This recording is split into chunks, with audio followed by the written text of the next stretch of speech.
Here we go again. It's the mid-month PS Plus update, which adds more games to the extra and premium tiers of PlayStation Plus. The Christmas update adds a total of 22 games, which can be played from Tuesday the 20th of December.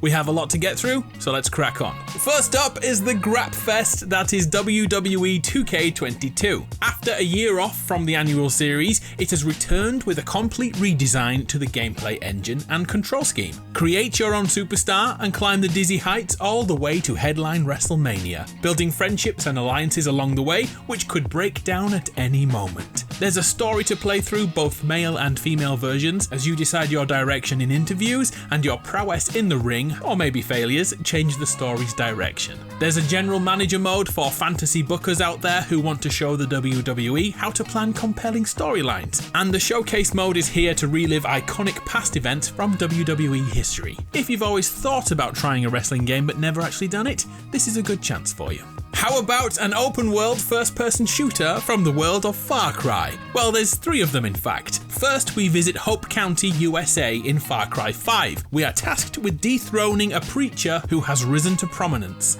Yet, the day we are sent to arrest him becomes the day the Doomsday Cult has foreseen. Joseph Seed's followers and family members inhabit different areas of Hope County, and we must go through them to stop Seed's plan. Expect set-piece action scenes with epic gunfights, or you could play stealthy and go unnoticed. Who am I kidding? Nobody plays Far Cry to be stealthy. We must build up a resistance to face Seed and his fanatics, allowing a buddy system to be used, such as asking a sniper to cover you from distance, or calling in a dog who'll fight alongside you. Co-op is available too. I do recommend playing Far Cry 5 in co-op.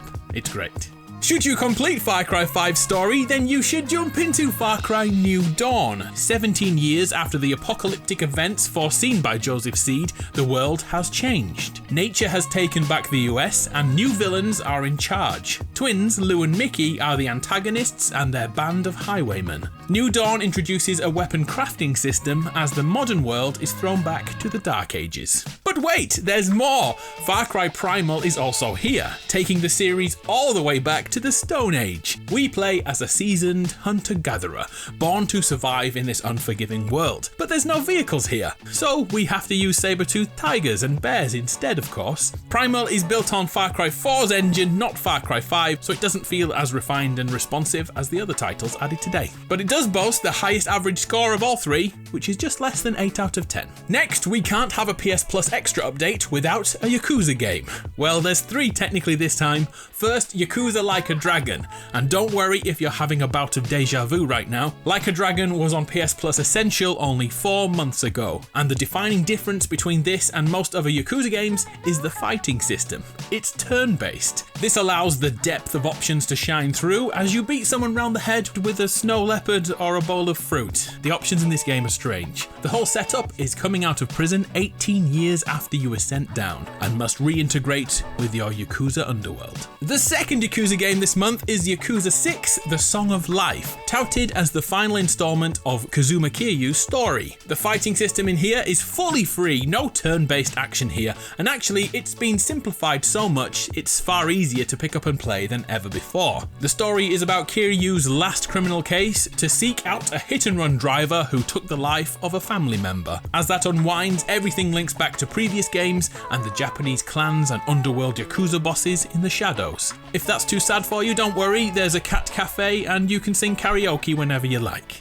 Finally, take a look at Judgment, a spin-off from the Yakuza series. We play as Takayuki Yagami, a private investigator who is desperate to clear his name. The plot revolves around a series of murders, and you are the only one who can find and stop the culprit. The psychological thriller storyline has been applauded by many, especially after the super silly things that can happen in typical Yakuza games. Will you try this one? Next, we have both Middle-earth games, Shadow of War and Shadow of Mordor. The best way to describe these games is as Assassin's Creed set in the Lord of the Rings world.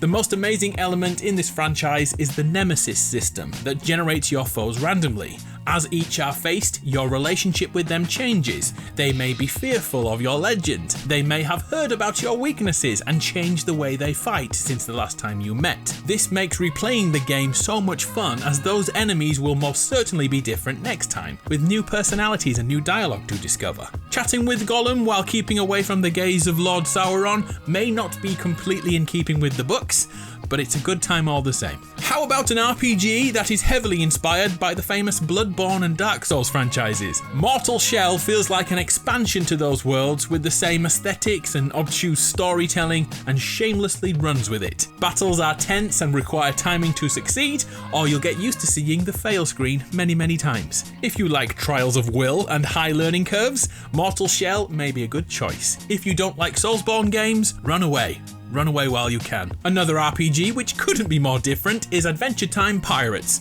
Jake and Finn travel the world in their boat and take part in turn-based fights. The usual roles exist with tank, support and DPS, and you must learn the best combination to win. The voice actors are here from the TV show, making the world of Adventure Time more compelling, and Jake will even turn into different vehicles to help speed up exploration. Pillars of Eternity 2 Deadfire completes the RPGs for the month, and this is more of a point-and-click isometric RPG. The themes are quite dark. We play as the Watcher, a person who can see into the souls of others. Lovely. How about a puzzle game? Check out The Pedestrian. We play as a stick drawing tasked with moving from one street sign to another. The core mechanic is building a level yourself and then running through it.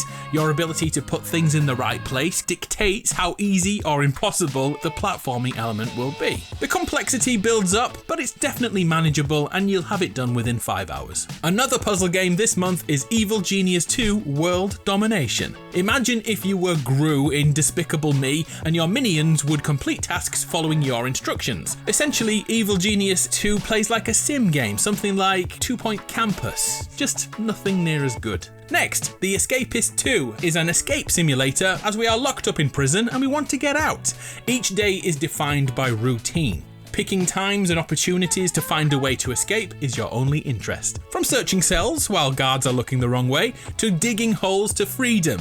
Get caught and that hole will be filled back in and you'll be back to square one. Worms W.M.D is a turn-based war simulator, but with worms. Everything is set on a flat 2D plane and each worm waits for their time to have 30 seconds to either fight or flee. With countless power-ups, it's a total blast with friends. The kids' games this month are Ben 10 Power Trip, in which we control Ben and his legion of incredible aliens, solving puzzles, collecting power-ups, and defeating anything that stands in your way. And Gigantosaurus the Game, a tie-in to the Disney TV show, part platformer, part racer. And now for those people who have PlayStation Plus Premium, here are your games for December 2022. Ridge Racer 2 on the PSP is the highlight. The iconic racer will be up-res to modern standards, and they've added a quick save and rewind feature for ease of use. My personal favourite game this month is Heavenly Sword, the PS3 game that tells the story of Nariko as she embarks on a quest of vengeance against attacking forces.